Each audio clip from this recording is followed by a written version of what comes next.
Ayon po kay Ramon Tulfo, ang pinakamalaking kasalanan natong si Alan Peter Cayetano ay taluhin. Tinalo niya si Senator Ping Lacson. Kinalaban niya, sa madalit salita, si Senator Ping Lacson. Huwag po kayong siga-siga, ha? At lalong huwag kayong maghanap ng tatablahin.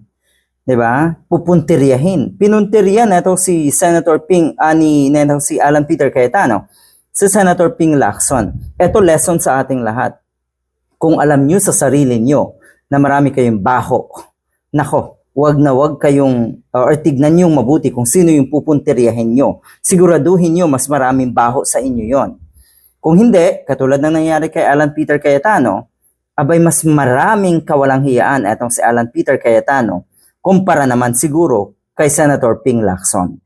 Diyan ka nagkamali, Alan Peter Cayetano. Ang sinasabi nga, ito daw ng mga Cayetano, kasing walang hiya ito ng mga Duterte sa ngayon. Sa mga darating na panahon, siguradong magiging demonyo na lalo etong mga ito. Pero wala na naman yan eh. Wala nang darating na panahon pa para sa mga Cayetano. Sabi ito ni Ramon Tulfo, biggest mistake is taking on fellow Senator Ping Lacson. Sa ngayon, abala si Senator Ping Lacson, pauulanan etong si Alan Peter Cayetano ng lahat ng ebidensya laban sa kanya, lalo na po yung mga ghost projects dyan sa Taguig.